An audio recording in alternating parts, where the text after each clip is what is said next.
السلام عليكم، معكم أسماء في مطبخي مع أسماء. هنعمل النهاردة الكب كيك بطريقة سهلة جدا وسريعة جدا جدا وما بتاخدش وقت خالص، وعايزة أقول لكم هش من جوه وطري وسفنجي وطعمه روعة. يعني إن شاء الله جربوا طريقتي في الكب كيك، هتعجبكم جدا جدا جدا وهتعتمدوا الطريقة دي، مش هتعملوا أي طريقة تانية. انا طبعا ماسكاه كان سخن معايا. عايزه اقول لكم كل ما يقعد معاكي كل ما يبقى سفنجي معاكي اكتر، يعني اللي هيبان معاكي. تمام، بس انا طبعا كنت بفتحه معاكم وهو سخن فما كنتش متحكمه فيه قوي. بس عايزه اقول لكم روعه، جربوه وان شاء الله يعجبكم. معايا هنا بيضتين حجم صغير، ممكن تعمليه ببيضه واحده يكون حجمها كبير. يعني انا استخدمت يعتبر بيضه واحده، بس طبعا ده بيض بلدي فصغير فاستخدمت بيضتين. معايا هنا كيس من الفانيليا، هحط كيس كبير من الفانيليا، وبعد كده كوبايه من الزبادي. اي زبادي عندك استخدمي كوبايه من الزبادي. الزبادي هنا بيدي طعم حلو قوي قوي للكب كيك، وبيدي له قوام وهشاش حلو قوي. معايا هنا كوبايه من السكر، هحط كل المقادير مع بعض وهضربها في الخلاط. يعني عايز اقول لكم طريقه سهله جدا جدا وسريعه جدا. معايا هنا نص كوبايه من الزيت. طبعا نستخدم زيت نظيف ما يكونش ليه اي ريحه عشان بيبان في الكيكه. لو استخدمت زيت مش كويس نوع مش كويس بيبان قوي في الكيكه ومش بيديها طعم حلو.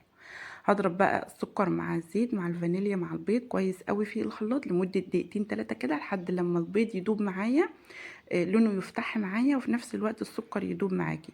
تمام. هبدا بقى هنزل هنا بكوبايه ونص من الدقيق. يعني انا عملت الكب كيك ده بكوبايه ونص من الدقيق.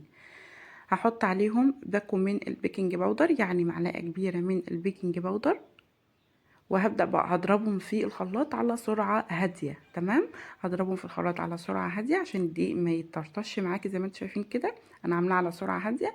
وبعد كده هبدا بقى لحد ما ينعم خالص، تلاقيه بقى ناعم معاكي خالص وسائل.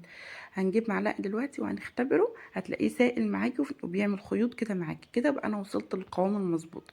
لو حابه تتقليه شويه عن كده ممكن نحط معلقتين من الدقيق كمان، لو مش حابه خلاص. تمام، بس انا بحب الكب كيك هش كده وطري.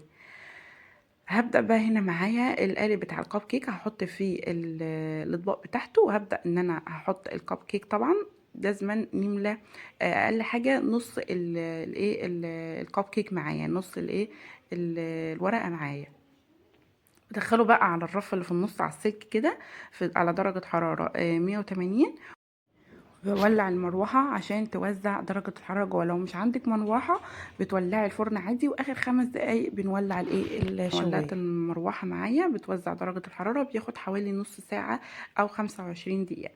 وده بعد ما طلعته من الفرن. يا ريت بقى ما تنسوش تعملوا لايك للفيديو وتعملوا اشتراك لو اول مرة تشوفي قناتي ومش مشتركة فيها. واشوفكم باذن الله في فيديو جديد، وان شاء الله جربوا الطريقة دي هتعتمدوها. طريقة سريعة جدا وسهلة جدا. والسلام عليكم ورحمة الله وبركاته.